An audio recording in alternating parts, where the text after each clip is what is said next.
ranging all the way from AI to recent events in the Maghreb, to Iranian domestic and foreign affairs, to the new dynamics in Syria, and of course, relevant to what we'll discuss today, domestic Palestinian affairs. You can see a recording of our recent and excellent event on that, moderated by my colleague Lucy Kurtzer-Ellenbogen on our YouTube page. I'm delighted to be joined today by two truly outstanding speakers to help us unpack the dizzying events in Israeli domestic dynamics and as they affect Israel's foreign policy. Very briefly, as you can see on our event page, Ruth Margalit is a contributing writer for the New York Times Magazine, a Tel Aviv-based journalist. She also appears regularly in the New Yorker and the New York Review of Books, and we all look forward to her upcoming book, In the Belly of the Whale, which will come out in 2026, both in English and Hebrew and also in German. Nadav Eyal is one of the most prominent journalists in Israel and a winner of its Sokolov Prize, which is the highest prize in journalism in Israel. He writes columns for Yediot Ahronot and Ynet, the most widely read paper and news site. And since 2024, he's also been a senior research scholar and adjunct professor at Columbia University's SIPA, School of International Public Affairs. Truly, thank you very much for joining us. If you in the audience have questions, please do paste them in our Q&A in the Zoom, and I will curate them and bring them to the audience as we progress with our conversation. We're speaking today exactly 30 years after the assassination of Yitzhak Rabin. In fact, it's just a few hours before the 30th anniversary precisely, by an Israeli assassin. We're also speaking 2 years after October 7th, which was the biggest trauma in Israeli history, less than a month after the ceasefire in the longest war of the Arab-Israeli conflict, which left Gaza in ruins, stretched Israeli society, and leaves Israel in a new low in international public opinion. It was a war also with many other fronts, of course, in Lebanon, in Iran, with the Houthis, and much else. This is close to 3 years since the launch of the dramatic revolution of Israeli democratic institutions and the relations between the executive and judiciary initiated by the current Netanyahu government. And we're speaking, of course, also a year at most before an election in Israel, which is scheduled no later than October 26, 2026. There's a saying attributed to Lenin that there are decades where nothing happens and there are weeks where decades happen. I heard someone say that a year ago, and since then we've had another decade or two. So it's a good moment to reflect, try to get a handle of everything that's going on, this tornado that's swirling around us. So Ruth, if I may turn to you first for the view from Tel Aviv, can you think about this tornado for a moment and tell us what among all of this is capturing Israelis' minds this week? Wow. Okay. So I think amid everything you mentioned, we should say that these are weeks where we have a ceasefire. So relatively speaking, there's slightly more sort of upbeat feeling, if not upbeat, then less despairing, I would say. I just saw a new poll out by the Israel Democracy Institute that said that, in August, 70% of Israelis sort of announced or kind of defined the national mood as being bad or pretty bad. And today in October, at the end of October, beginning of November, they say 60% says that the national atmosphere is good or pretty good. And there's, of course, a huge divide between left wing and right wing. The right wing, 70% above, the left wing less optimistic. But there is a general sense that things are beginning to look up. Having said that, this is also a week where we had on Saturday a huge protest in Israel, a rally for the commemoration of the Rabin assassination, bringing out tens of thousands of Israelis. And of course, this is sort of heartening for all these people to come out in solidarity and sort of in remembrance. But I also think that there's some, and we'll probably get to that, to the Rabin sort of how the kind of the memorial and the memory of him, and there has been a kind of slow degrading, I think, in Israelis' memory of him. Just to point out, my kids in their school in Tel Aviv, they don't even learn about him this year. There has been no mention of this day because apparently there's been so much death and sort of so much bad news that they don't need one more. Of course, this is something else entirely, but we can get to that. And amid the ceasefire and this, the Rabin Memorial, there was also this week this story that I'm sure we'll touch on about the military's Advocate General, and this story that has been ongoing for a while, that started really a year ago with this abuse case, this video that surfaced of 5 Israeli soldiers allegedly abusing a Palestinian detainee in an Israeli military base called Sde Teiman, and a video leaked of their abuse. And it turned out that the person who leaked this video is the military advocate general, who is the kind of chief legal officer of the military. And this week saw just a huge backlash and just a kind of uproar from the government and the ministers and everyone around them, sort of blaming this woman for, having leaked this video, having lied about it. And so even though we had an ongoing war for 2 years, really we sort of wound up talking about a leak of a video of alleged abuse, and not even about the abuse itself, but sort of the woman who leaked it. And so that's a kind of, we can touch on that. It sort of sounds tangential and a kind of side story, but it actually touches on everything that's going on now with Israeli politics and the sort of the rightward lurch, and amid this kind of ongoing judicial overhaul and the government's attempt to sort of, do away with judicial independence. Thanks so much, Ruth. So Nadav, let me bring you in quickly. Could you tell us what on earth is going on exactly with the Advocate General, and how do you see it? Does it touch on everything just as Ruth described? So I do agree with Ruth that it touches on everything, but I think sometimes it's misconstrued when I read the comments both online and the way that it's being portrayed. The story is about the Attorney General indeed begins with this story of abuse and assault, allegedly against a Palestinian Hamas member who was a convict in a sort of a makeshift prison camp called Sde Teiman. Now, the reason that this attack surfaced in the first place is not the video, but the fact that the guards saw this man bleeding. He was taken to hospital, he was inspected there, and he showed evidence to a horrific abuse against him. And as a result of that, an investigation opened, and these soldiers, some of them reserve soldiers that served in that prison camp that houses mostly Hamas members, and the majority of them, according to Israel, according to the IDF, are Hamas fighters and Nukhba fighters that participated in the massacres of October 7. That investigation led to the arrest of these soldiers. That arrest was very public. It was extremely aggressive in Israeli terms by the military police.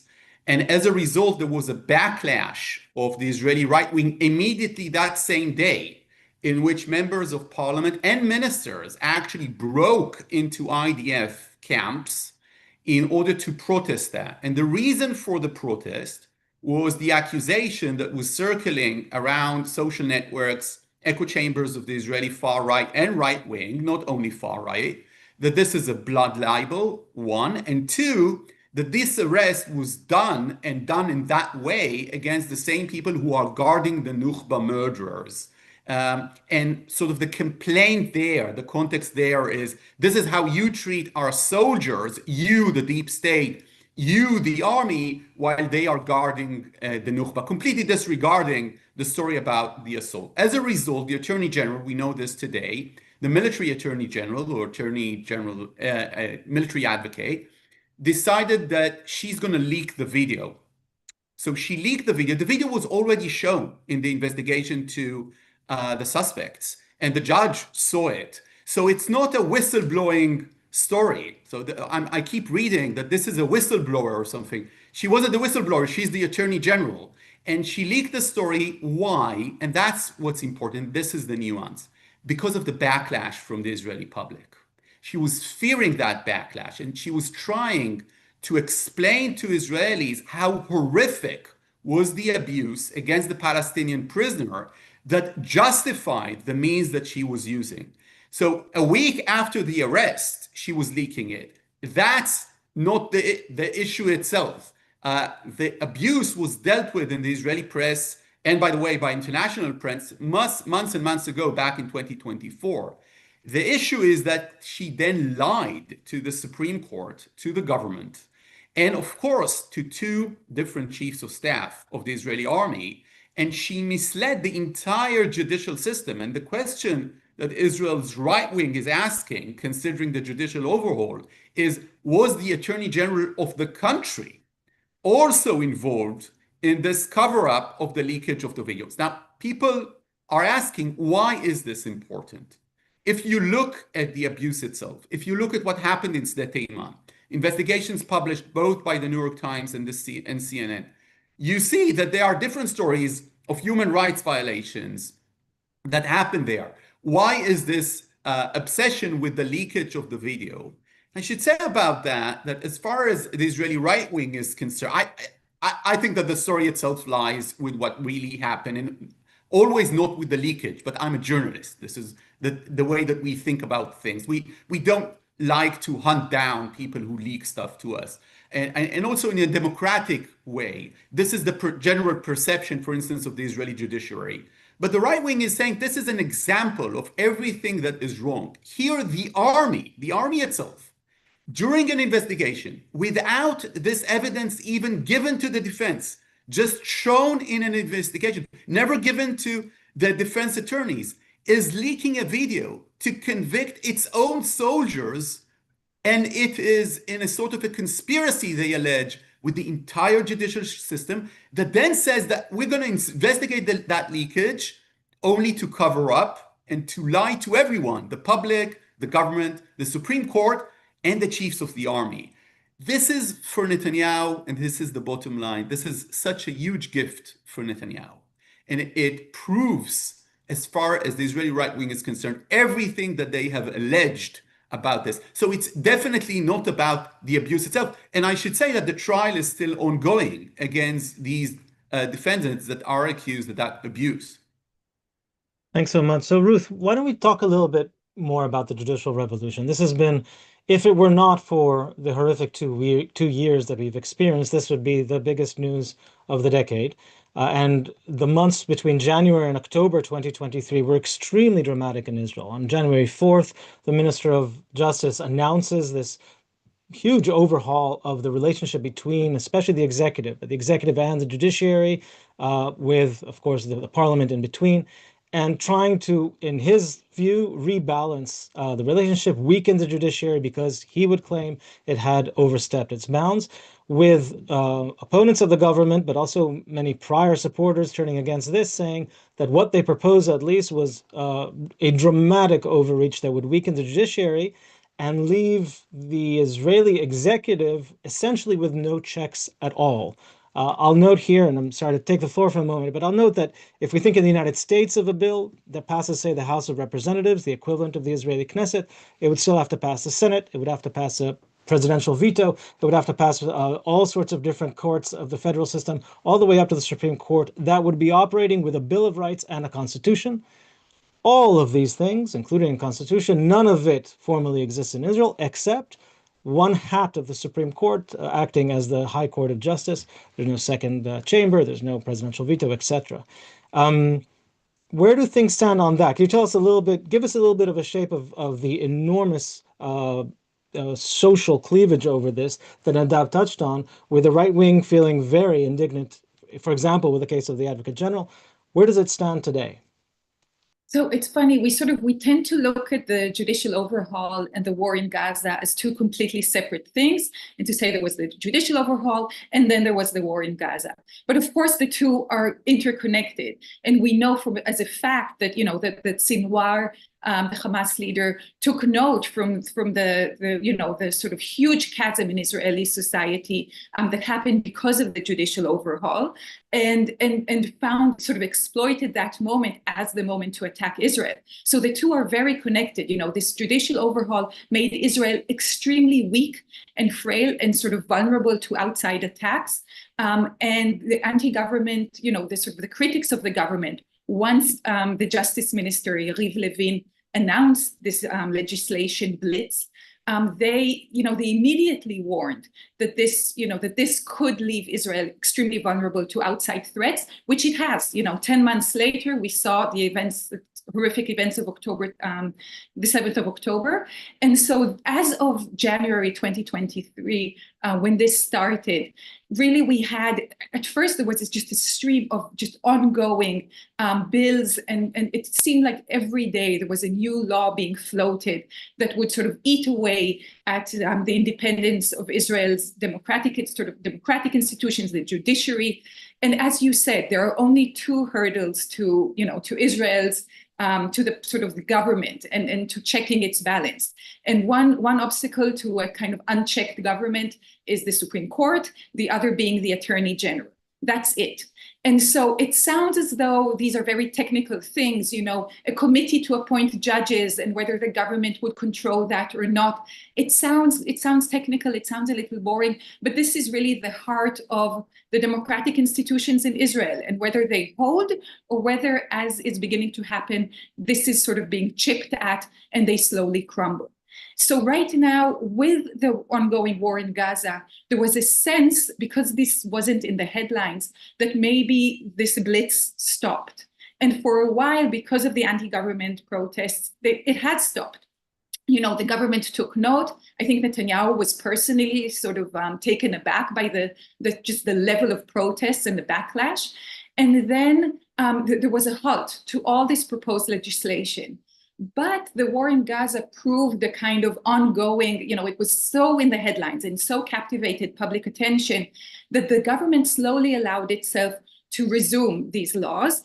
And now these laws were being passed in the guise of the war. So for example, just to name one, there was this law that would ban Al Jazeera and other sort of other outlets during a time of war. So the war was being used to, censor press, the international media. Of course, Al Jazeera is an extremely problematic example. This was a Qatari-based channel, very much propagated the Hamas view, but this law was so vaguely worded that it can now be used to really ban any outlet that is seen as being critical either of the government or of the military or, you name it. And so in the guise of the war, we've had this ongoing blitz of legislation. And I mentioned the sort of the media side of it, and this is really ongoing. Just yesterday, Shlomo Kari, the communications minister, managed to pass the third of 3 votes to bring about this kind of legislator, this someone who would oversee, this would be a kind of overseeing body for broadcast media. And the government would appoint most, if not all of its members. And so you can imagine a scenario in which not a few years from now, Israeli media would be kind of beholden to this outside body that is run by the government, saying who will get funding, who will not get funding, who is approved to air, who is not approved to air. And they will issue these steep fines if they find something problematic. And so this is eating away at, the free press in Israel. And that is just to name one example of many in this kind of ongoing judiciary overhaul. Thanks so much. So if you think about the judicial overhaul, the chasm today, where do we stand? Is it already passed? In a sense, is it still a defensive battle by those who are hoping to defend these institutions, or has that ship sailed, Ruth? Well, for the protests that were sort of people take to the streets in their tens and hundreds of thousands, to protect these, to protect the democratic institutions, to protect the attorney general, and to stop this judicial overhaul.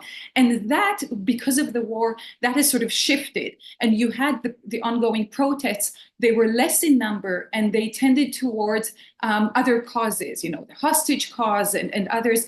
And so there was a sense that sort of the kind of anti-government critics were sort of losing steam a little bit with the war. And of course, everyone was exhausted, doing reserve service, having, family members killed on October 7th or thereafter. So there was this kind of deep sense of despair and less mobilization than there had been before.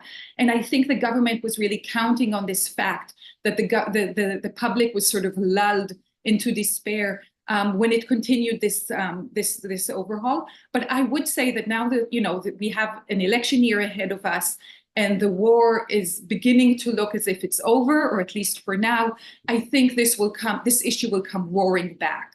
And I expect to see, protests back. We'll see if that really happens. But certainly the government is moving ahead with its legislation. Thank you, Nadav. Amid all this, you often hear, especially here in the United States, people asking about the judicial overhaul and its connection to Netanyahu's personal legal front. Netanyahu is on trial, of course, for corruption cases, several different corruption cases, but tried all together in one trial. And you often hear the claim that this is partly an attempt to keep him out of prison, and that him staying in office is about staying out of prison. And most recently, we've heard President Trump here in the United States, also at the Knesset, but also now in interviews here, urge the Israeli President Isaac Herzog to pardon Netanyahu, saying champagne and cigars, it's not a big deal. And then again now in an interview just this week, saying that the United States would pressure Israel to pardon Netanyahu. Where does this stand? How do you see the connection between Netanyahu's personal trial and the judicial overhaul? And the question of pardon. There's one report in Haaretz that Isaac Herzog himself, the president of Israel, spoke about this issue, raised the issue with hostage families, sort of maybe testing the waters. So first of all, in Israel, it's very problematic to give a pardon or an amnesty to someone who's not been convicted. It happened once before in a specific case. I won't go into this. The 300 bus case with people from the Shin Bet. But usually there's a conviction first, and Netanyahu's trial is ongoing, and it's not going to be finished anytime soon. Of course, as part of a deal in which, for instance, Netanyahu retires from public life, something he's absolutely does not intend to do according to what he's saying and his associates are saying, that is always possible. By the way, the Attorney General, not the one that we spoke about, the military Attorney General, but rather the country's Attorney General, has been seeking some sort of a plea deal with Prime Minister Netanyahu. As far as I know, it's the Prime Minister that doesn't want to have it, because he knows that one of the conditions there is that he would need to step down as Prime Minister, and she's not going to budge as to that. Although the general assessment is that Netanyahu, although these are very serious corruption offenses alleged, he's not going to go to jail. I don't know anyone within the Israeli judiciary or politics that knows anything that thinks that actually Netanyahu is going to have some jail time as a result. So it's a question of how will this end? So it's a very political story for many people. And to your question, Nathan, to a large extent, yes, it is connected in terms of correlation with the judicial overhaul. And we see this because up to 2020, Netanyahu was absolutely dead set, and you have just his public appearances and quotations saying that he supports the judiciary. He was always standing and to some extent obstructing attempts with the populist right that he was leading to deal with Israel's judiciary, and this changed together with his investigation. Now, correlation is not causation, and you can always make that argument that internationally speaking, this isn't an anomaly, right? And I don't need to say that to you. Across the West, we are seeing these kind of trends with populist, nationalist, or even conservative right that are seeing the judiciaries as forces of what they label as the deep state.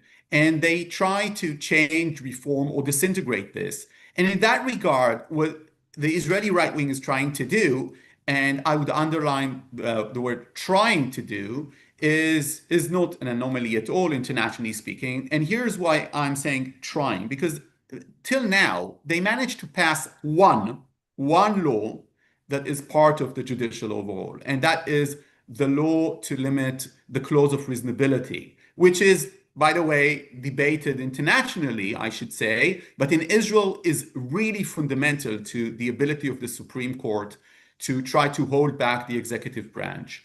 Now, the Supreme Court struck down that law. So the only law that they managed to actually pass is a law that the Supreme Court struck down. The Attorney General, who's very important, as Ruth said, and I completely agree, together with the Supreme Court, is still there. They've been trying to fire her for 2 years, for almost 2 years now, and they've been failing at that. They simply don't have enough of the people who can be part of the commission to recommend her firing to agree to even be part of that commission. What I'm saying here is that, very interestingly, as to the Israeli society, and I'm saying this also comparatively looking at other countries, what the Israeli society's civil society resistance to these trends, the type of resistance that it's mounting is very impressive till now, and it's to some extent successful. Now, I'm saying this today, but tomorrow morning or the day after, that bill that Ruth spoke about, that can absolutely damage the freedom of the press in Israel, that can absolutely pass. It already passed its first roll call in the Knesset.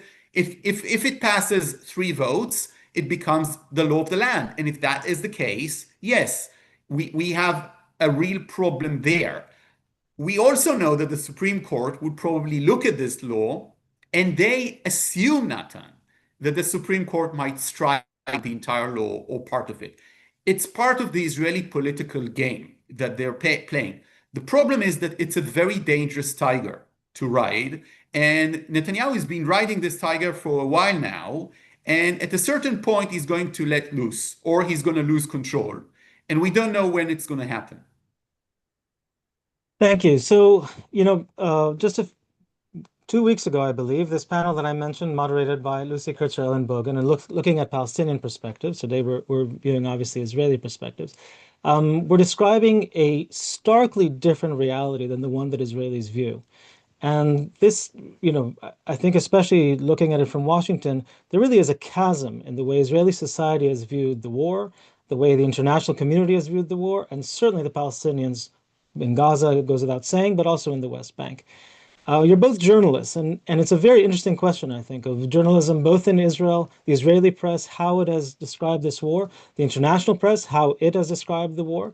And it touches even on the topic we discussed first, the Advocate General of the military, where indeed she was prosecuting this case, but critics have argued has not prosecuted many other cases, or not stopped the military from within with her power early on.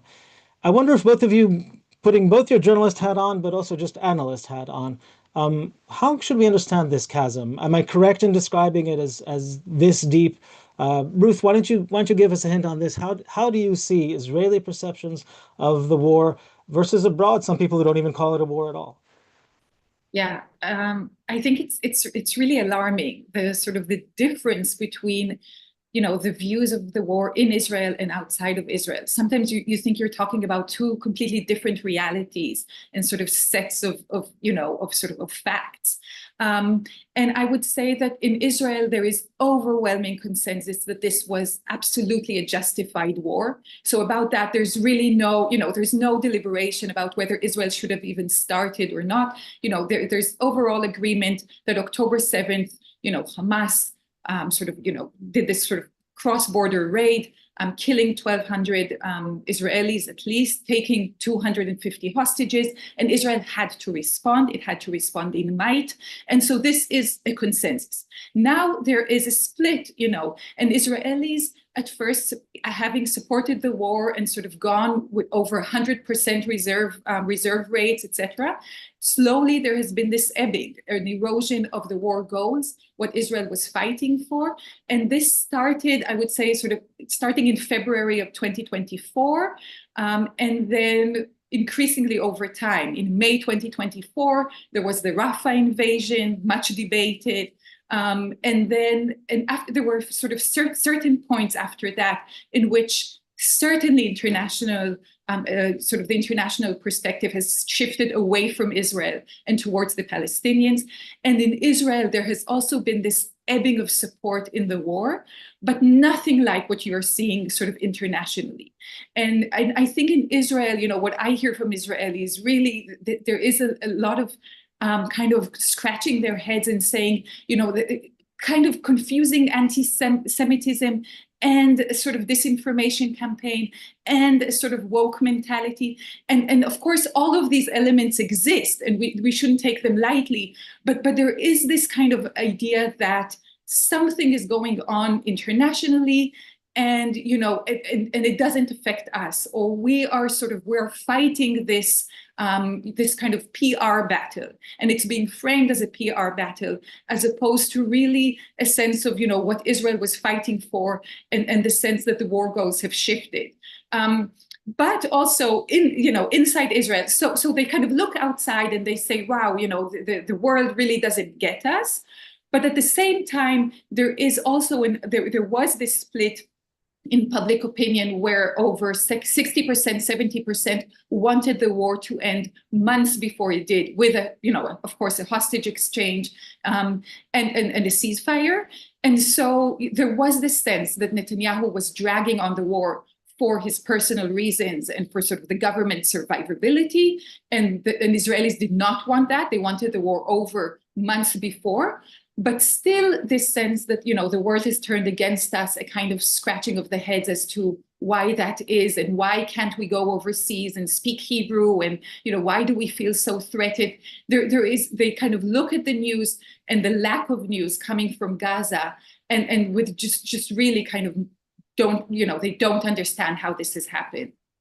So when you're describing now the international pressure, this feeling of speaking Hebrew abroad, we've heard talks about boycotts of Israel in international sports. They've ebbed a little bit since the ceasefire.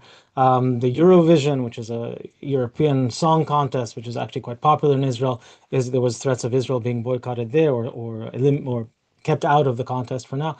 Is this reaching Israelis? How do you think this is going to affect Israeli public opinion going forward in a deeper sense? Because what you're describing is a deep disconnect, a mystification almost of the Israeli public as to why is everyone so angry with us and not angry with someone else, say Sudan or someone else, and yet perhaps now it is coming in this sense, or do you think it will still be seen through the same lenses?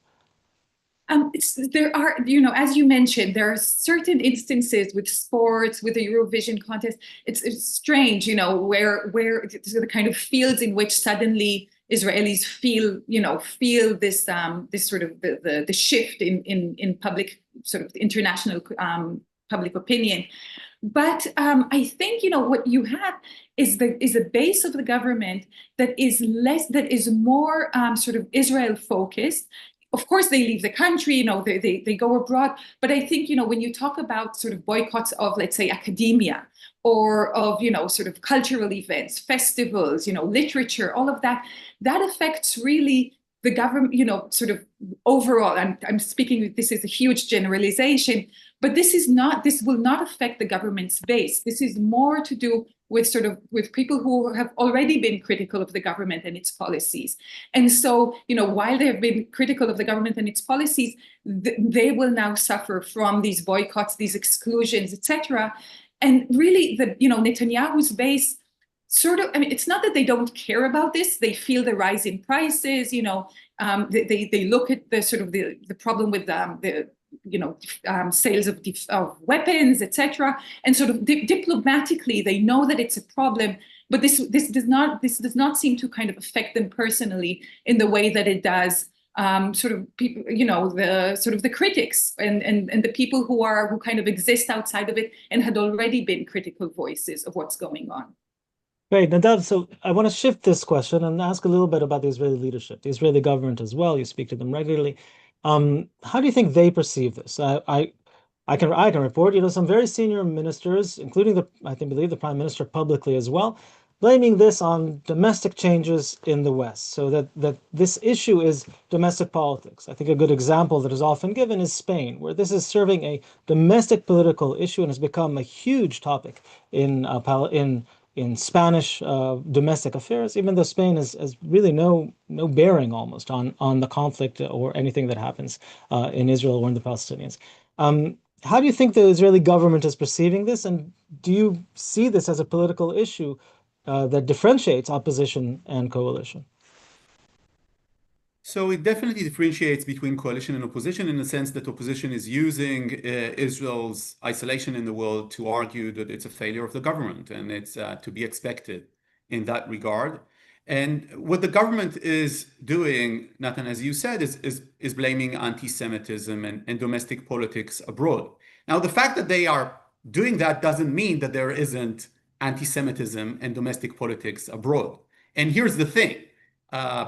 If you look at Spanish politics, if you look at everything from columns in the newspaper, political columns, or speaking with my journalist friends there, to satire on TV, it's very obvious that the government is trying to deflect criticism within Spain by using this banner of fighting for the Palestinians in Gaza, and that it is an issue of domestic politics. If you look at the way that the world has reacted on October 8, after October 7, if you look at what happened, unfortunately, in university campuses across the country, this country, in the United States and across the West, and what Jewish communities feel, not what Israel feels, but what Jewish communities abroad feel, and the way that they feel that their colleagues sometimes treated the issue of, again, October 7 before the Israeli response. So I don't want to downplay what actually was happening and is still happening around the world. As far as the government is concerned, this is the perfect excuse. The fact that there is more than a seed of truth to that is a perfect excuse to say that's it. It had nothing to do with policy. It wouldn't have mattered whatever we would have done in Gaza. And again, if you look at professors that on October 8 accused Israel in genocide or celebrated October 7, you can see what they mean. But that's not really what happened. As you know, internationally speaking, Israel got a lot of backing after October 7. And there was a lot of understanding that Israel is going to go to a military operation that's actually going to be war. And if you just look at what different European countries, definitely the United States, definitely the Biden administration said right after October 7, and for months after October 7, they did give that backing to the Israeli government to go into Gaza, including an incursion into Gaza as a result of that mass murder conducted by Hamas. Now, what they're thinking right now, what they're thinking is that this too shall pass. And the way that it will pass, as far as the government is concerned, is that they're going to have the plan, the 20-point plan by President Trump implemented in the Gaza Strip. News cycles are dying. We know that from the Ukraine-Russia war, and they will die here too. We're also already seeing a decrease of coverage of that. And again, there is a ceasefire. By the way, one of the arguments that they're using is, look, the world said it's about genocide. The world said it's about ethnic cleansing. We got the hostages back and the war was over. One of the arguments made in the cabinet room for this deal by senior ministers of the Likud, and I reported that before the deal, is that anything that you have to gain in Gaza isn't worth the international damage done to Israel's legitimacy. So not only Netanyahu was hearing this from the Israeli liberal press or from his critics in the opposition, he was hearing this from his colleagues. Of course, not the far right, not the Ben Gvir and the Smotrich colleagues, but from his Likud colleagues in the cabinet room. And he was, I think, hearing this very clearly from President Trump. To quote President Trump, he told Prime Minister Netanyahu, you can't fight against the entire world. What he's going to go and do towards the elections, and everything is about the next elections, is say, they told us we'll never be able to get the hostages out. Some of them died. it's a tragedy. But I got the hostages out from Gaza. We fought Hamas and we got an agreement for Hamas to disarm and for another government to be in the Gaza Strip. We also, Netanyahu would say, we also overcome the entire axis of terror axis of resistance led by the Iranians, destroyed their nuclear program or large chunks of their nuclear programs, and destroyed much of the force of Hezbollah. Now it's being pressured to disarm. It's victory. It's the victory I promised. Maybe not the absolute victory, critics will say, but this is going to be Netanyahu's pitch. And in that regard, the way that the world is reacting is, of course, playing to Netanyahu's hands. I'm not talking about to-the-point criticism, but the type of criticism that we're seeing that comes from certain Western countries, Netanyahu is celebrating that. He enjoys having his reactions to that. Israeli ministers get a kick in their own base by these kind of attacks. Okay, so that was a perfect segue to turn to the next topic, and we're talking about Israeli domestic affairs. Of course, our eyes are looking forward to the next 12 months. There will be presumably elections. So let's cut to the chase. Who's going to win? Nadav, who's the next prime minister of Israel? And this is on the record. So I'm not going to do that.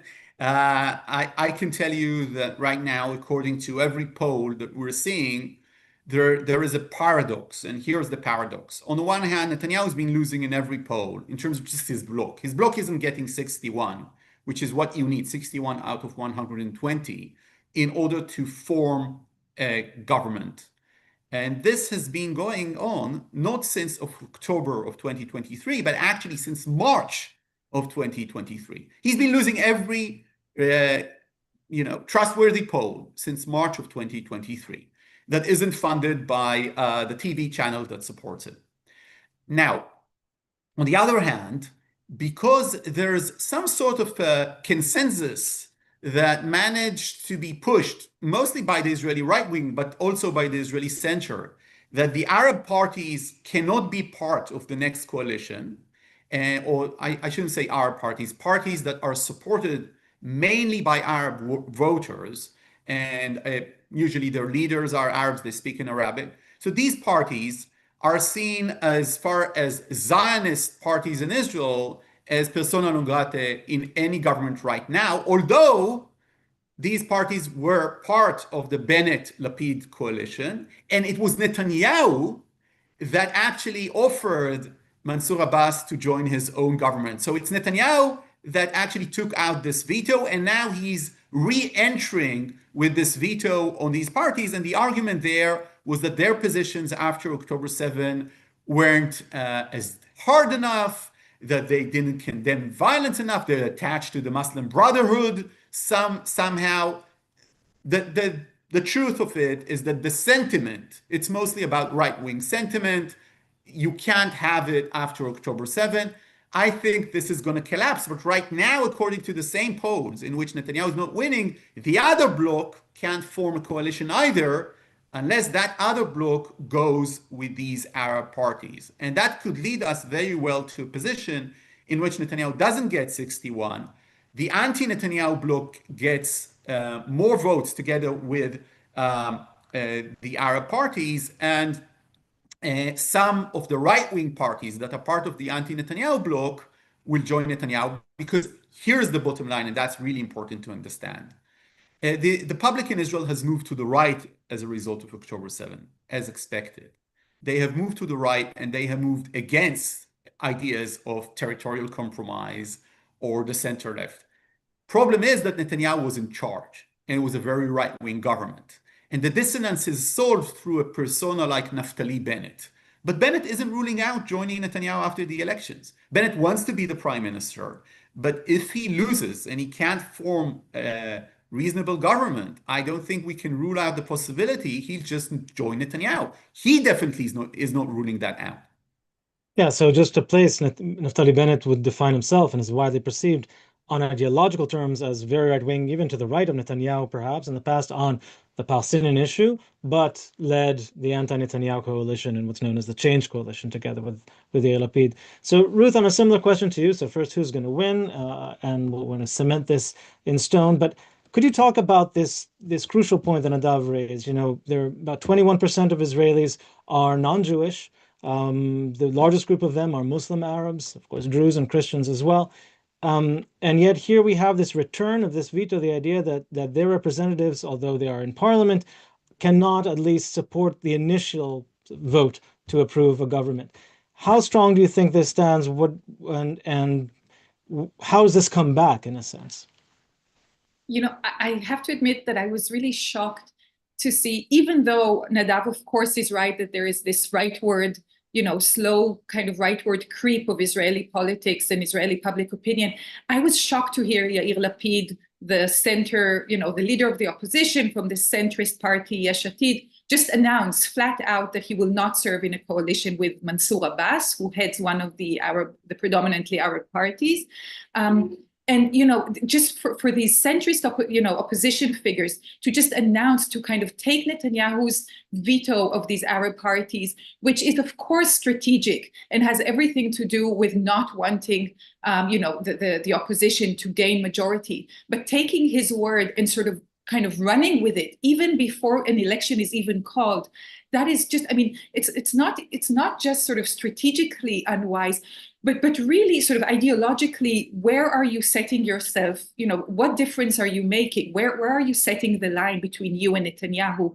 And really the only opposition party leader who has spoken out, not only saying that he will serve in a government with an predominantly Arab party, but actually welcoming an Arab party into a coalition with him, is Yair Golan, who heads a party called the Democrats, what used to be Meretz and Labor, sort of a joint alliance of those groups. But any other, we have all these parties in Israel, and this just goes to show that really, I think there's the left wing is so diminished in Israel that right now we have virtually no left, and sort of 50 shades of right, or 50 shades of kind of center right. And this just kind of is an example of that. And I agree with Nadav, I wouldn't call an election right now. I wouldn't know where it's going to head. I think we're heading towards a long period of uncertainty. I don't think there will be one figure who will kind of emerge victorious from this. There will be this back and forth and back and forth. And I think a lot of it will end up depending on whether Naftali Bennett, this former prime minister, who's from the very right wing, but as you said, has governed as a moderate and has actively, he is someone who I think is fair to say sort of objectively, toned down his rhetoric and perhaps his ideology as well. He's very much against the government. He's worried about, the business interests of Israel, its high-tech sector. He's very much a kind of liberal on those fronts.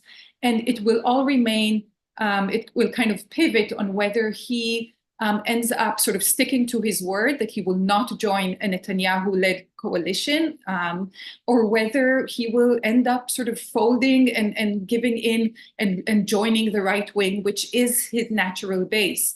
And so I think for a lot of kind of the anti-government protest movement that has emerged since the judicial overhaul, so much is riding on him and on this kind of sentiment that is really prevalent here against Netanyahu.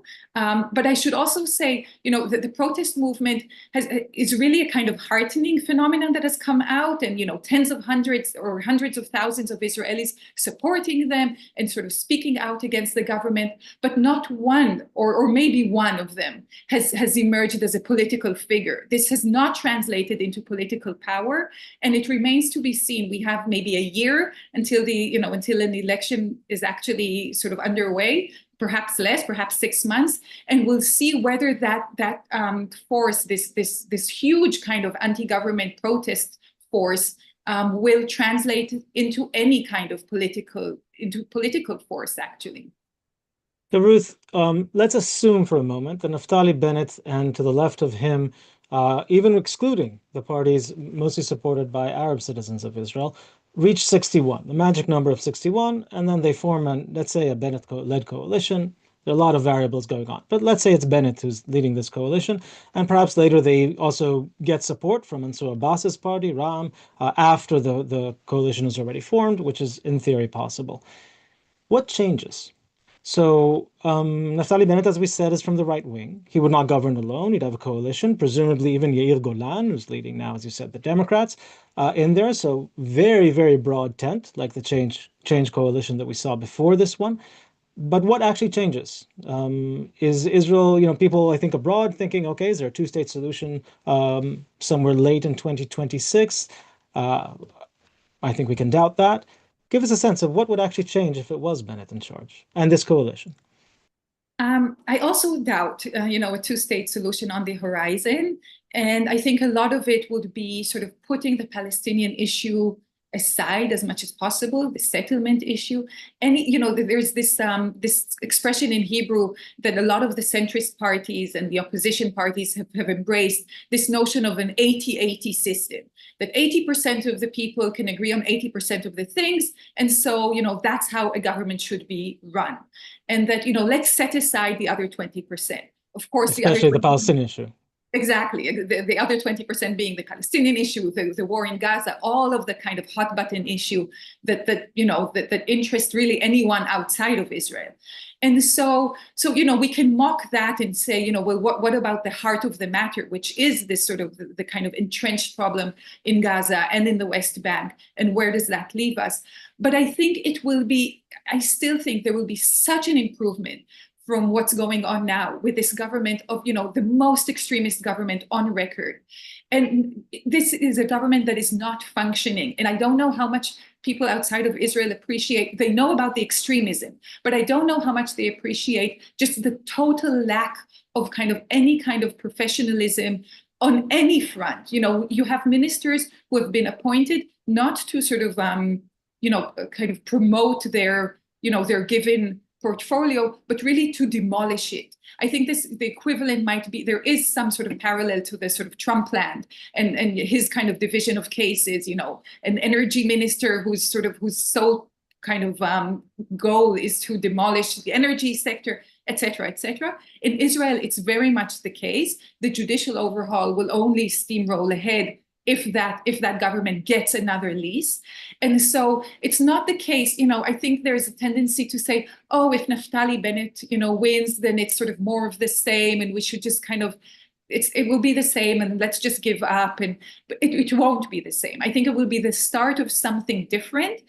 Perhaps not on the Palestinian issue as a first thing, but I think there is at least there will be a government of technocrats who will want to see things done.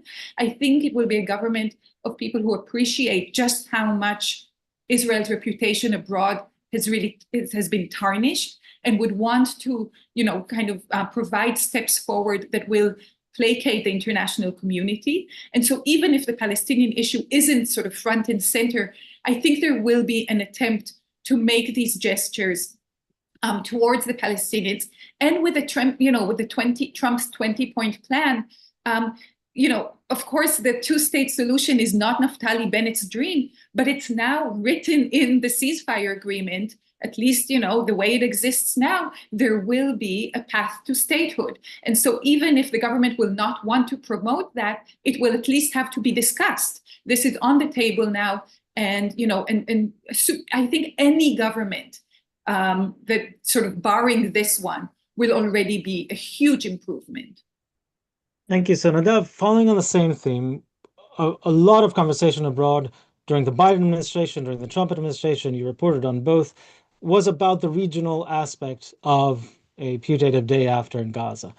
In theory, I suppose we've arrived at a very tenuous day after in Gaza, and the regional aspect has materialized, although in a very different way than was planned, certainly in the Biden era. We see much more Qatar and Turkey, the countries much more aligned with Hamas, much less of Saudi Arabia and the UAE, the hope of the Biden and the Israeli, and some Israelis at least, for the day after. Would a different government led by Naftali Bennett, Gadi Eisenkot, anyone else, would there be a change on the regional aspect and perhaps within it with the Palestinian issue, as Ruth mentioned? Well, If the election would have a different result, you mean, Nathan, right? If there is a different coalition, which I think you both agreed is not the most likely scenario, but if there is a different coalition led by, say, Naftali Bennett, how much change do we see on the diplomatic front? I think it will be a completely different environment, and I agree with Ruth that it will change a lot. Although the Israeli public did move to the right, and Bennett is more against the Palestinian state than Netanyahu. I should say Netanyahu in the Bar Ilan speech during his second term supported the notion of Palestinian statehood. He has now just recommitted to this. Bennett has never committed himself to Palestinian statehood, and he's very his voice against it is extremely strong in Israeli public. But things will change because for the world, Netanyahu seems very toxic in the international arena today. For many leaders meeting with Netanyahu, shaking hands with Netanyahu, cooperating with Israel when it's led by Netanyahu, it's highly problematic within their domestic audiences. Netanyahu has become, by the way, also in certain sections in the American society, simply toxic politically. And therefore, to have a prime minister that would say, now we begin anew, now we turn a page, and we're looking to the world, it changes things. And I'll give you just one example, Nathan, that is really important in the context of the region, and that's the Kingdom of Saudi Arabia. I don't know if they're going to change their mind, but the sources I'm talking with are saying, as far as the Saudi Arabia is concerned, as long as Netanyahu is leading Israel, there's no room for real normalization with Israel at all. And it's not only about Palestinian statehood, it's also about Netanyahu. And the reason is that they feel that they can be betrayed by Netanyahu. They're looking at the experiences of the UAE, specifically with Netanyahu, not with Israel, but specifically with Netanyahu. And they think it's not worth it. And the quote, which was off the record and became on the record in the last few weeks, is talk with us after the next elections. And that's crucial. Now, after saying that, I'm not sure that President Trump and the Trump administration are going to play ball with the Saudis, and we'll see that this week as to talk after the next election. They might demand to have real steps ahead and try to leverage what the Saudis want from the US in order to get a breakthrough together with Netanyahu. To the credit of Netanyahu, one thing is for sure. If Netanyahu is going to bring any sort of concession as to Palestinian state, we just saw that, he's still more capable in garnering more support within the Israeli public than anyone out there to any sort of compromise. But the problem has become, both for many Israelis, at least half of them, and many people around the world, many specifically leaders of countries around the world, that you can't work with him anymore as far as your own politics is concerned, including Arab leaders across the region. So change of government in Israel in the way that Netanyahu won't be prime minister might change a whole lot of things. It won't change the fundamentals. And one fundamental is that the Israeli public won't hear about any territorial compromise that is real. I'm not talking about proclamations, declarations, agreements, nuances, and pathways to statehood. I'm talking about the real deal, which is what the Saudis are demanding and many other people are demanding. Israelis are saying every land that we have compromised on has become a base for terror. This is the general perception of the Israeli consensus today in the Israeli political sphere and public. We're not willing to have a Palestinian state now. Gaza and Trump's plan there, that could be a good pilot to what happens when you internationalize the area. And I'm really looking forward to see how this plays out. Thank you. So we're almost out of time. So I'll ask you both to just touch very briefly, if you would, on this day as sort of November 4th. Again, 30 years to the day of the Rabin assassination. It was a very different time. That was the early days of the Oslo Accord. And of course, Rabin was assassinated over the Oslo Accords and the suicide bombings that followed, and the schism in Israeli society. Then, a very young leader of the opposition, still in his 40s, then was the Prime Minister Benjamin Netanyahu. Today, Prime Minister Benjamin Netanyahu. Not to lead you towards some lament, but if you could, Ruth, give us a sense of how you see the change. Well, what has stayed the same, perhaps is a better way of framing it. What has changed and what's remained the same 30 years now on November 4th? Wow. Yeah. I think about this moment 30 years ago, and I think for us Israelis, it's what psychologists call a flashbulb memory. It's not only this memory of kind of just a vivid memory of the event itself, but a vivid memory of where you were, who you were with, what you were wearing, who told you, that type of memory. And that memory has been kind of eroded, I would say, in the public's mind. At least I see it. I see it everywhere. Rabin's name is has become toxic, as Nadav described. Saying about Netanyahu, a lot of that is also true about Rabin's legacy. And there is something about this word legacy. It sounds so didactic and kind of static. And actually, I think what's interesting about Rabin's he's sort of, if you look at his work and you look back from where we are today, it's the opposite of didactic. He's kind of remembered now as this sort of emblem of peace, obviously, being killed at a peace rally with the lyrics to the Song of Peace in his, bloodstained in his pocket. But he was very much not that. He was a man who came to peace very late and who was not, he was not afraid to make a change and to sort of look reality head on, and accept that things have changed and make brave decisions because of that. We've had two leaders after him who have made sort of similarly courageous, kind of brave pivots in their ideology, in their thinking. I'm thinking about Ariel Sharon, I'm thinking about Ehud Olmert, and not to compare, of course, with what Rabin had done, but it's I think if there's something to learn from that, it's really this sort of this personal courage that is lacking today, and that many of our leaders are just unwilling to sort of accept to accept reality, and this notion that he was kind of a man of peace and this sort of naive thinking, that's very much not the case. This is a man who said during the first Palestinian Intifada that we should break their hands and legs. He came to it late, and he came to it through kind of hardship and it's sort of just kind of harsh experience and harsh daily life in Israel. And so I think we should remember that when we remember, when we think about the road ahead and the compromises that will need to be taken in order to have some semblance of a kind of normal life in Israel. Thank you. Nadav, same question to you. So I remember Yossi Sarid, the late Yossi Sarid, who was the leader of the Israeli left wing, what is now known as the Zionist left, or Meretz, internationally, going in one of the commemoration days to Rabin and speaking from the Knesset. And he said, usually they say about these kind of people who have died for the cause that their legacy lives. But Rabin, and this is how he phrased it, Rabin, there is no one more dead than Rabin. Rabin is really dead. Because his legacy is also dead, said Sarid. And what he meant is not only the legacy of peace. He was speaking, of course, during the time of Netanyahu as prime minister. He spoke about the legacy of responsibility. Rabin was a very serious man.